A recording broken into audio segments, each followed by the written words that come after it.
Every constitution written in the 20th century and in the 21st century has a provision on the equal rights of women, but the U.S. Constitution still does not.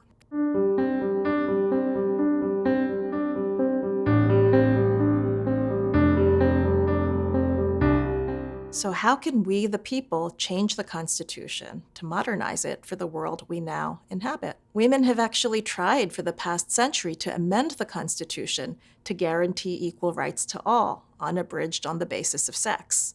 But that amendment is still not part of the Constitution today.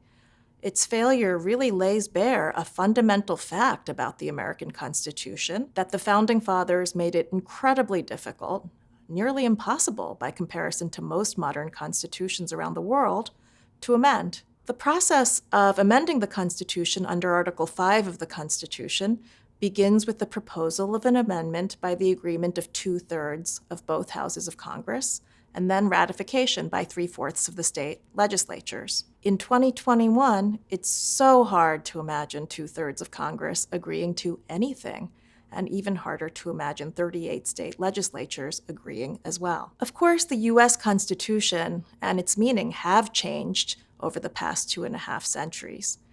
Even though the Founding Fathers said nothing about it and probably would not have supported it, women have had a constitutional right to terminate a pregnancy for the past half-century.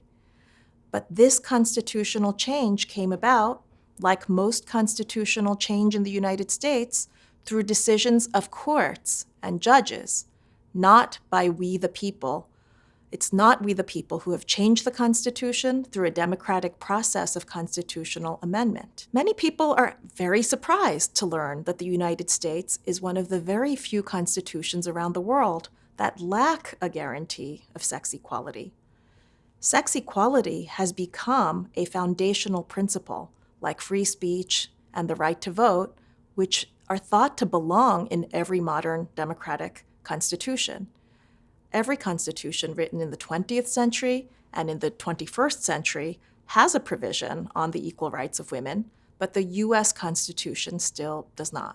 The struggle for constitutional inclusion, from the Civil War to the movements for women's rights, exposes some real problems with the very old Constitution that we, the people of the 21st century, are often unable to change. The ERA, the Equal Rights Amendment, was introduced in 1923 and adopted by 2/3 of both houses of Congress in the early 1970s and ratified by 35 states by 1977. 35 states is a clear majority of all the states, but you need 38 ratifications by states in order to get a constitutional amendment. A truly inclusive constitution for the 21st century must find ways to overcome the remaining traces of women's inequality under the law. And those traces include accumulated economic disadvantages that women face because of their disproportionately larger role in bearing and raising children in our society. That burden was intensified and laid bare when the COVID-19 pandemic shut down schools and daycares,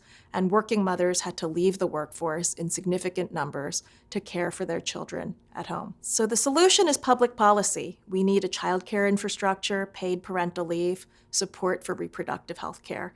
We need robust legislation to promote real equality for women. Constitutional change is a significant part of this solution because Congress's power to reach all of these policy areas is often subject to constitutional attack. But beyond law, constitutional amendment can express who we are as a nation and what our values and priorities are for moving ahead together.